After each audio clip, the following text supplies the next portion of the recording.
ನಾವು ನೀರು ದೋಸೆ ಮಾಡ್ತಾಯಿದ್ದೀವಿ ನೋಡಿ. ಇದು ನೀರಾಗಿದೆ, ಹಿಟ್ಟು ನೀರಾಗಿದೆ. ಆಮೇಲೆ ಇದನ್ನು ಹೀಗೆ ತೆಳ್ಳಗೆ ಮಾಡಬೇಕು. ಮಾಡಿದ ಮೇಲೆ ದೋಸೆ ಹೀಗೆ ಬರುತ್ತೆ.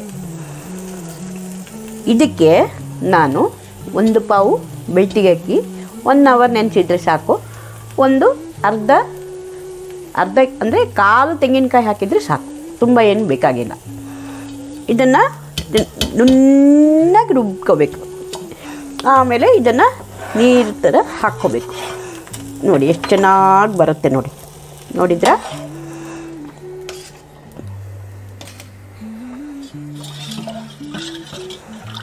ಇದು ನಮ್ಮ ಮಂಗಳೂರು ಸ್ಟೈಲ್ನ ಒಂದು ತಿಂಡಿ, ಮಂಗಳೂರು ಕಡೆದೊಂದು ತಿಂಡಿ ನೋಡಿ. ಹೀಗೆ ಹಾಕೋದು.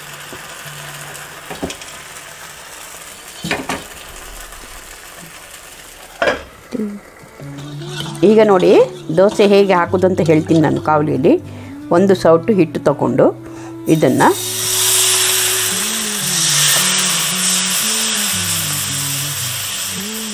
ಆಮೇಲೆ ಎಲ್ಲೆಲ್ಲೋ ಸ್ವಲ್ಪ ಇದು ಥರ ಇದ್ದರೆ ಅಲ್ಲಿ ಸ್ವಲ್ಪ ಹಿಟ್ಟು ಹಾಕೋದು. ಆಮೇಲೆ ಇದನ್ನು ಹೀಗೆ ಮುಚ್ಚಿಡೋದು, 1-2 ನಿಮಿಷ ಮುಚ್ಚಿಡೋದು. ನೀವು ಇದನ್ನು ಟ್ರೈ ಮಾಡಿ, ಬೇಗ ಆಗುತ್ತೆ. ಬೆಳಿಗ್ಗೆ ಅರ್ಧ ಗಂಟೆ ನೀವು ನೆನೆಸಿಟ್ರು ಸಾಕಾಗುತ್ತೆ. ಬೆಳ್ತಿಗೆ ಹಾಕಿ ದಿಢೀರಂತ ದೋಸೆ ಮಾಡಿಕೊಂಡು ಅದರೊಟ್ಟಿಗೆ ಚಟ್ನಿ ಹಾಕ್ಕೊಂಡು, ಇಲ್ಲ ಅದು ಬೆಲ್ಲ ಇದೆ, ಜೋನೆ ಬೆಲ್ಲ, ಸೊ ಆ ಬೆಲ್ಲನೂ ನೀವು ಹಾಕ್ಕೊಂಡು ತಿಂದರೆ ಚೆನ್ನಾಗಿರುತ್ತೆ. ಈ ವಿಡಿಯೋ ನೋಡೋರೆಲ್ಲ ನನ್ನ ವಿಡಿಯೋ ಲೈಕ್ ಆದರೆ ಸಬ್ಸ್ಕ್ರೈಬ್ ಮಾಡಿ ಪ್ಲೀಸ್. ಆಮೇಲೆ ಎಲ್ಲರಿಗೂ ಥ್ಯಾಂಕ್ ಯು. ಸಬ್ಸ್ಕ್ರೈಬ್ ಮಾಡಿದವ್ರಿಗೂ ಥ್ಯಾಂಕ್ ಯು, ಸಬ್ಸ್ಕ್ರೈಬ್ ಮಾಡದೇ ಇರೋರಿಗೂ ಥ್ಯಾಂಕ್ ಯು.